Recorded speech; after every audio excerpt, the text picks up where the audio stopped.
23 سالہ شہزادہ سکندر نے 334 قبل مسیح میں یونان کے شہر مقدونیہ سے دنیا کو فتح کرنے کے لیے اپنی مہم کا آغاز کیا۔ سکندر کی فوج میں 1,00,000 سپاہی تھے جو 10,000 میل کا سفر طے کر کے ایران کے راستے دریائے سندھ کے کنارے پہنچے۔ 326 قبل مسیح کے اول میں جب سکندر ایران میں تھے تو انہوں نے ایران کا نزدیک ہندوستانی شہروں کے بادشاہوں کے پاس قاصد بھیجے اور ان سے کہا کہ وہ ان کی متحف قبول کر لے۔ سکندر جیسے ہی کابل کی وادی میں پہنچے، بادشاہ اس سے ملنے پہنچ گئے۔ ان میں سے ایک ہندوستانی شہر ٹکسلا کا حکمران ابھی بھی تھا۔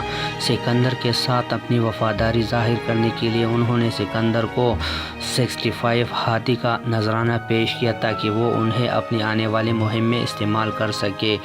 ٹکسلا کا بادشاہ امبی سکندر کی اتنی خاطر توضع اس لیے کر رہا تھا کیونکہ وہ چاہتا تھا کہ سکندر اس کے دشمن پورس کے خلاف جنگ میں اس کا ساتھ دے۔ اس نے دستہ طور پر سکندر کے لیے ہندوستان کے دروازے کھول دیے تھے۔ اس نے سکندر کی فوج کو اناج کے ساتھ ساتھ 5,000 ہندوستانی سپاہیوں اور 65 ہاتھیوں پیش کیے۔ ان کا نوجوان جنرل سینڈرو کپتوس بھی سکندر کے ساتھ شامل ہو گیا۔ سکندر نے ٹکسلا میں 2 مہینے گزارے اور وہاں سے بادشاہ کے مہمان نوازی سے لطف اندوز ہوتے رہے۔ اس موڑ پر سکندر نے اپنی فوج کو 2 حصوں میں تقسیم کر دیا۔ انہوں نے ہیپسٹین کی قیادت میں ایک بڑی فوج دریا خیبر کے اس پار بھیجی تاکہ وہ راستے میں آنے والے قبیلی باغیوں کو کچل دے، اور سب سے اہم بات یہ ہے کہ جلد از جلد دریائے سندھ تک پہنچ کر ایک پل بنائے تاکہ سکندر فوج دریا کو عبور کر سکے۔ اس راستے میں بہت سے ہندوستانی بادشاہ اور انجینئر کی ایک بڑی تعداد سکندر کی فوج کے ساتھ چل رہی تھی۔ سکندر نے ایک گھماؤدار راستہ اختیار کیا اور ہندوکش کے مشرق کا رخ کیا تاکہ وہ اس طرف رہنے والے قبیلوں کو کنٹرول کر سکے۔ ایسے تمام بادشاہ جو سکندر کے راستے میں آئے اور ہتھیار نہیں ڈالے، سکندر نے ان تمام قلعوں پر قبضہ کر لیا۔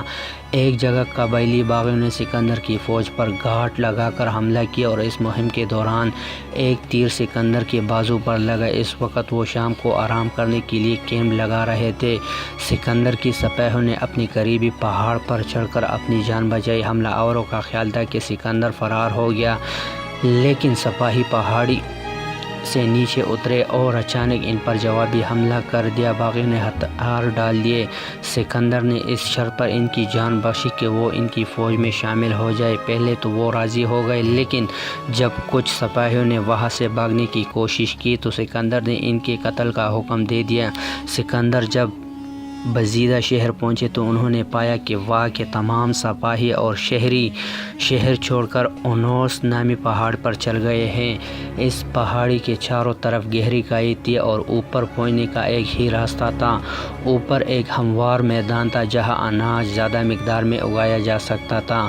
وہاں پانی کا بھی معقول انتظام تھا۔ سکندر کی مقامی گائیڈ نے انہیں بتایا کہ ہرکولس بھی اس پہاڑی پر چڑھنے میں کامیاب نہ ہو سکا تھا۔ سکندر نے اسے ایک چیلنج کے طور پر لیا۔ مخالفین کو اونچائی کا فائدہ ملنے کے باوجود سکندر کی سپاہی لڑتے ہوئے پہاڑ کی چوٹی پر پہنچ گئے۔ اس حملے میں سے حیران ہو کر بزیدہ نگر کی سپاہیوں نے اگلے دن ہتھیار ڈالنے کی پیشکش کی۔ انہوں نے رات کو فرار ہونے کی کوشش کی، لیکن سکندر اس کے لیے پہلے سے تیار تھے۔ انہوں نے ان پر حملہ کر دیا۔ گاؤں میں گرنے سے کئی لوگ مر گئے۔ سکندر کی فوج کو دریائے سندھ تک پہنچنے میں 20 دن لگ گئے۔ وہاں ٹکسلا کے بادشاہ نے دریائے سندھ پر کشتیوں سے پل بنانے میں ان کی مدد کی۔ دریائے سندھ کے کنارے رہنے والے لوگ جانتے تھے کہ دریا کی بہاؤ کے متوازن لکڑی کی کشتیوں کو جوڑ کر دریا پر پل بنایا جا سکتا ہے۔ سکندر کی جاسوسوں نے اطلاع دی کہ پورس کے پاس ایک بڑی فوج ہے جس میں بہت بڑے بڑے ہاتھی شامل ہیں۔ سکندر کا خیال تھا کہ وہ پورس کی فوج کو شکست دے سکتا ہے، لیکن مونسون کی شروع ہونے کی وجہ سے ایسا کرنا آسان نہیں تھا۔ سکندر کی فوج کو بارش میں لڑنے کا تجربہ ضرور تھا، لیکن انہیں شدید گرمی کا بھی سامنا تھا۔ اس لیے وہاں سے اس نے پورس کو پیغام بھیجا کہ وہ سرحد پر آئے اور ان کی اطاعت قبول کرے۔ پورس نے جواب دیا کہ وہ سکندر کی اطاعت قبول نہیں کرے گا، لیکن وہ اس سے اپنی سلطنت کی سرحد پر ملنے کو تیار ہے۔ سکندر اور ان کی سپاہی کئی دنوں تک مارچ کرتے ہوئے دریا جہلم کے قریب پہنچ گئے۔ پورس کی فوج جہلم کی دوسری طرف تھی۔ سکندر نے دریا کی شمال کنارے پر ڈیرا ڈالا، واپس ایسی جگہ تلاش میں تھے کہ جہاں سے پورس انہیں دریا پار کرتے ہوئے نہ دیکھ سکے۔ پورس کو دھوکہ دینے کے لیے انہوں نے اپنی فوج کو دریا کے کنارے بہت پیچھے بھیج دیا۔ سکندر نے اپنی سپاہیوں کو ایک جگہ نہیں رکھا، کبھی مغرب کی طرف لے جاتے اور کبھی مشرق کی طرف۔ اس دوران انہوں نے دریا کے کنارے الاؤ جلاؤ اور خوب شور مچانا شروع کر دیا کہ دریا کی دوسری طرف پورس کی سپاہیوں کو سکندر کی سپاہیوں کو نقل و حرکت کی عادت پڑ گئی اور انہوں نے ان پر کڑی نظر رکھنا چھوڑ دیا۔ سکندر کی فوج برعکس پورس کی فوج ایک جگہ ہی رہی، کیونکہ ہاتھی سب سے آگے تعینات تھے اور انہیں بار بار ادھر ادھر منتقل کرنا بہت مشکل تھا۔ سکندر نے یہ بھی حکم دیا کہ آس پاس کے کھیتوں کے اناج اس کے کیمپ میں لایا جائے۔ پورس کے جاسوسوں نے جب یہ خبر دی تو پورس نے اس کا مطلب یہ لیا کہ سکندر نے مانسون کے اختتام تک وہاں رہنے کا ارادہ کر لیا ہے۔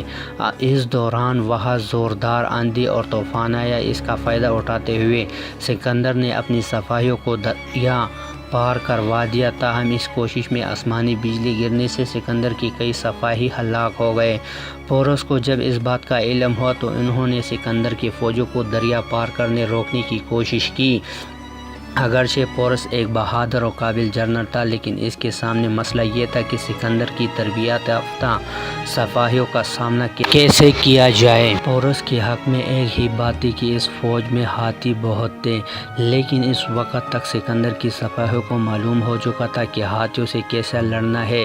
سکندر کی سپاہی ہاتھی کو گھیر کر اس سے نیزوں سے حملہ کر دیتے۔ اس دوران ایک تیر انداز ہاتھی کی آنکھ پر نشانہ لگاتا۔ جیسے ہی ہاتھی کی آنکھ میں تیر لگتا، وہ بے قابو ہو کر ادھر ادھر بھاگنے لگتا اور اپنے ہی لوگوں کو کچل ڈالتا۔ سکندر نے اپنی سپاہیوں کو پورس کی سپاہیوں کی بائیں اور دائیں کی طرف بھیجا اور ان سے کہا کہ وہ آگے بڑھ کر پورس کی سپاہیوں پر پیچھے سے حملہ کر دے، اور اس شدید لڑائی میں دونوں طرف کی بہت سی فوجی مارے گئے اور بڑی تعداد میں دوسرے لوگ بھی مارے گئے۔ انہوں نے مزید کہا کہ یہ جنگ پنجاب میں جلال پور کے مقام پر دریائے جہلم کے کنارے ہوئی۔ سکندر اپنے گھوڑے پر بوسلے پر سوار تھے، پھر ایک تیر گھوڑے کو لگا اور وہ وہاں گر گیا۔ سکندر کو اپنے گھوڑے کی موت پر غم منانے کا وقت بھی نہ ملا۔ اس نے ایک اور گھوڑا لیا اور جنگ جاری رکھی۔